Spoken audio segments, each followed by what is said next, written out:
Assalamualaikum warahmatullahi wabarakatuh.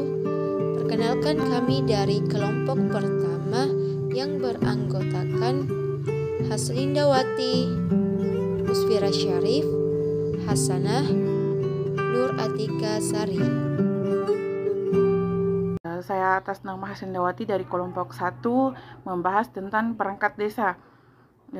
Perangkat desa adalah suatu unsur atau staf yang membantu kepala desa dalam penyusunan kebijakan dan koordinasi yang diwadahi dalam sekretariat desa dalam pelaksanaan teknis dan unsur kewilayahan.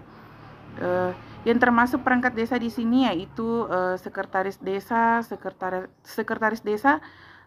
kepala urusan keuangan desa, kepala urusan perencanaan, kepala tata usaha dan umum pelaksanaan kewilayahan, seksi pemerintahan, seksi pelayanan, dan seksi kesejahteraan. Tugas pokok dari kepala desa yaitu kepala desa berkedudukan sebagai kepala pemerintahan desa yang memimpin penyelenggaraan pemerintahan desa, bertugas menyelenggarakan pemerintahan desa, melaksanakan pembangunan, pembinaan, kemasyarakatan desa. Fungsi pokok dari sekretaris desa yaitu melaksanakan urusan ketatausahaan seperti tata naskah, administrasi, surat menyurat, arsip, dan ekspedisi, melaksanakan urusan umum seperti penataan administrasi perangkat desa. Baik, adapun fungsi pokok dari kepala seksi pemerintahan, kepala seksi pemerintahan yaitu bertugas melaksanakan manajemen tata praja pemerintahan desa, melaksanakan pembinaan, ketentraman, dan ketertiban masyarakat desa, menyusun rancangan regulasi desa. Lanjut, tugas pokok dari kepala seksi kesejahteraan. Kepala seksi kesejahteraan itu bertugas melaksanakan tugas sosialisasi serta motivasi, masyarakat di bidang pemuda, olahraga, dan karang taruna, melaksanakan tugas-tugas kedinasan lainnya yang diberikan oleh atas dasar kemusyawaratan desa. Fungsi kepala seksi pelayanan itu melaksanakan penyuluhan, meningkatkan upaya partisipasi masyarakat desa, melaksanakan pelestarian nilai sosial, melaksanakan pekerjaan teknis, serta melakukan administrasi kelahiran dan kematian. Adapun tugas pokok dari kepala urusan keuangan, yaitu pertama mengkoordinasikan urusan perencanaan desa, menyusun RAP, menginventarisasi data-data dalam rangka pembangunan desa, melakukan monitoring dan evaluasi program pemerintahan desa, menyusun rencana pembangunan jangka menengah desa, atau menyusun laporan kegiatan desa. Tugas pokok dari kepala dusun yaitu fungsi dari tugas kepala dusun pembinaan ketentraman masyarakat, mengawasi pelaksanaan pembangunan di wilayahnya, perlindungan kepada masyarakat, mobilisasi penduduk. Saya akan menjelaskan tentang Badan Permusyawaratan Desa atau BPD.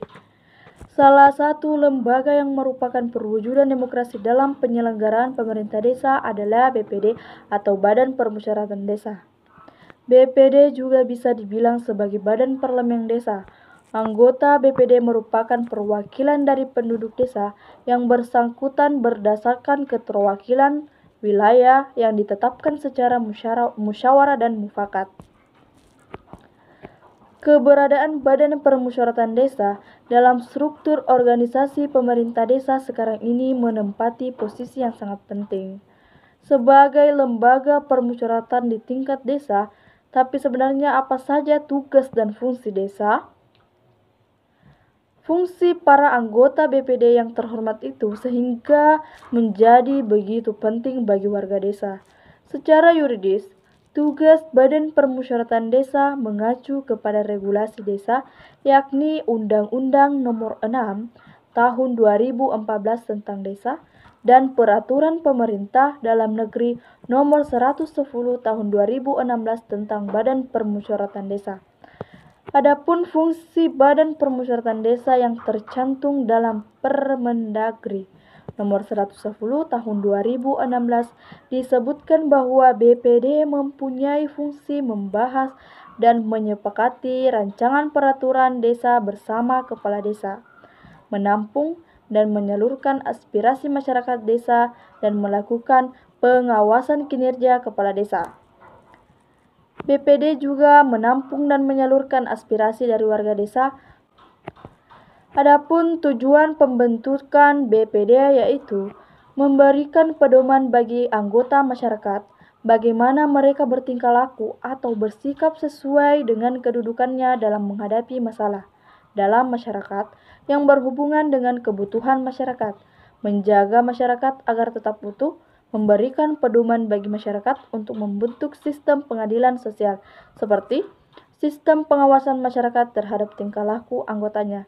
Sebagai tempat demokrasi desa, anggota BPD dipilih dari dan oleh desa yang telah memenuhi persyaratan, sedangkan pimpinan BPD dipilih dari dan oleh anggota BPD sendiri. Kedudukan dan fungsi BPD. Di sini saya akan membahas tentang beberapa persyaratan yang wajib dipenuhi jika ingin menjadi calon kepala desa. Nah, terkait persyaratan yang diwajibkan untuk dipenuhi setiap calon kepala desa, sebagaimana yang telah diatur dalam pasal 33 Undang-Undang Nomor 6 Tahun 2014 tentang Desa. Dalam undang-undang tersebut dikatakan bahwa setiap calon kepala desa wajib memenuhi persyaratan, yaitu 1. Warga negara Republik Indonesia. 2. Bertakwa kepada Tuhan Yang Maha Esa. 3. Memegang teguh dan mengamalkan Pancasila. Melaksanakan Undang-Undang Dasar 1945 serta mempertahankan dan memelihara keutuhan Negara Kesatuan Republik Indonesia dan Bhinneka Tunggal Ika. 4. Berpendidikan paling rendah tamat sekolah menengah pertama atau sederajat. 5. Berusia paling rendah 25 tahun pada saat mendaftar. 6. Bersedia dicalonkan menjadi kepala desa dan tidak akan mengundurkan diri dalam proses pemilihan apabila telah ditetapkan menjadi calon kepala desa. 7. Sehat jasmani dan rohani. 8. Tidak sedang menjalani pidana penjara atau kurungan berdasarkan putusan pengadilan yang telah mempunyai kekuatan hukum tetap. 9. Tidak pernah dijatuhi pidana penjara berdasarkan putusan pengadilan yang telah mempunyai kekuatan hukum tetap karena melakukan tindak pidana yang diancam dengan pidana penjara paling singkat 5 tahun atau lebih, kecuali jika 5 tahun setelah selesai menjalani pidana penjara dan mengumumkan secara jujur dan terbuka kepada publik bahwa yang bersangkutan pernah dipidana serta bukan sebagai pelaku kejahatan berulang-ulang. 10. Tidak sedang dicabut hak pilihnya sesuai dengan putusan pengadilan yang mempunyai kekuatan hukum tetap. 11. Tidak pernah menjabat sebagai kepala desa selama 3 kali masa jabatan. Dan yang terakhir, sanggup bertempat tinggal dan menetap di wilayah desa setempat selama menjabat sebagai kepala desa. Mungkin itu saja yang sempat saya sampaikan tentang apa saja persyaratan jika ingin menjadi calon kepala desa. Baik, selanjutnya kita akan membahas tentang alokasi dana desa. Tapi sebelumnya, apa sih perbedaan antara dana desa dan alokasi dana desa? Dana desa merupakan kewajiban dari pemerintah pusat yang dialokasikan ke dalam APBN, penyaluran dana desa secara langsung ke desa melalui rekening kas desa, melalui rekening kas umum daerah sebagai penyimpanan sementara dana desa.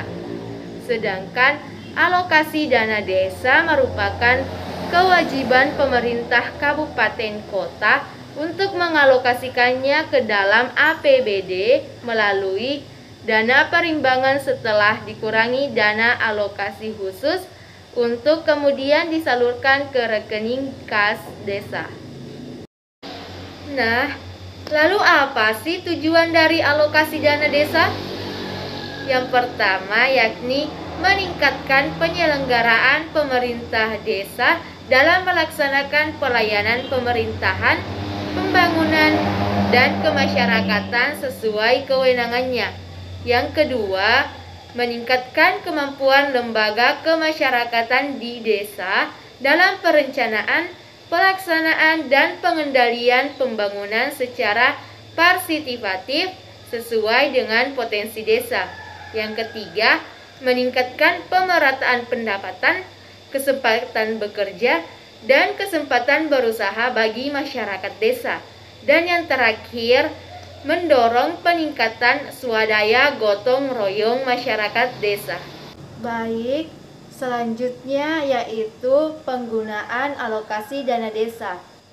Alokasi dana desa digunakan untuk hal-hal sebagai berikut.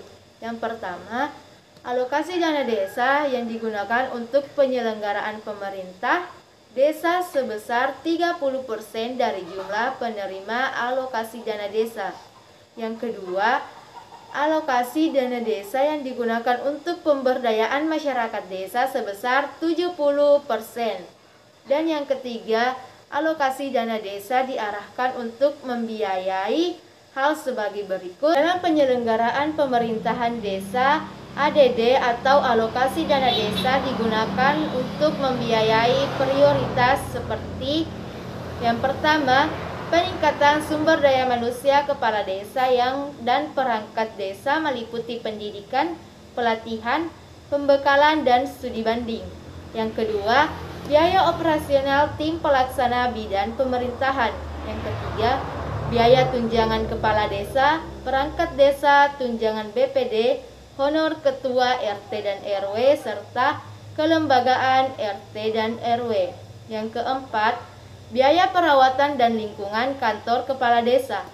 Dan yang terakhir, biaya penyediaan data dan pembuatan laporan pertanggungjawaban seperti yang ada pada teks berikut. Pada bagian pertama, seperti yang kita dengarkan tadi kan untuk penyelenggaraan pemerintahan. Sekarang bagian yang kedua untuk pemberdayaan masyarakat. Biaya pemberdayaan manusia dan institusi meliputi pembinaan keagamaan, peningkatan kemampuan pengelolaan lembaga usaha milik desa seperti BUMDes, LPMD, dan sebagainya. Yang ketiga, pelayanan kesehatan masyarakat terutama penanganan gizi balita melalui posyandu. Yang keempat, penunjang kegiatan PKK.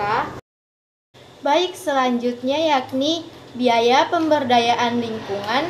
Penggunaannya meliputi membangun atau biaya perbaikan sarana publik dalam skala kecil atau sarana perekonomian desa seperti pembuatan jalan, jembatan, los pasar, lumbung pangan, dan lain-lain.